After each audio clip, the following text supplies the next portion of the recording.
মধ্যরাতে প্রচন্ড খিদা লাগলে তখন তো কিছু খেতেই হবে। আর ঝটপট কি তৈরি করা যায় এটা চিন্তা করলেই মাথায় আসে নুডলস অথবা পাস্তার কথা। হ্যালো এভরিওয়ান, আসসালামু আলাইকুম।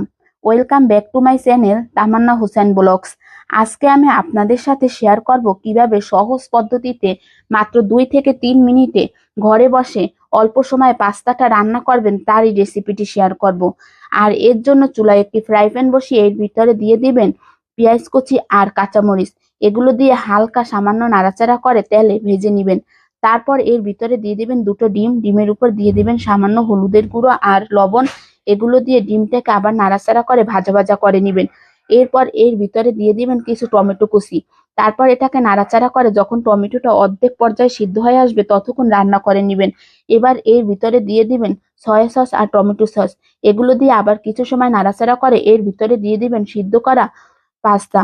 আর আমি এখানে সামান্য কিছু আলু আর গাজর সিদ্ধ করে নিয়েছি। এগুলো দিয়ে এর উপর মশলা দিয়ে ভালোভাবে নাড়াচাড়া করে মিশিয়ে নিবেন। আর এভাবেই তৈরি হয়ে যাবে ঝটপট পাস্তা রান্না। আমার ভিডিওটা ভালো লাগলে চ্যানেলটি সাবস্ক্রাইব করে সবসময় আমার পাশে থাকবেন।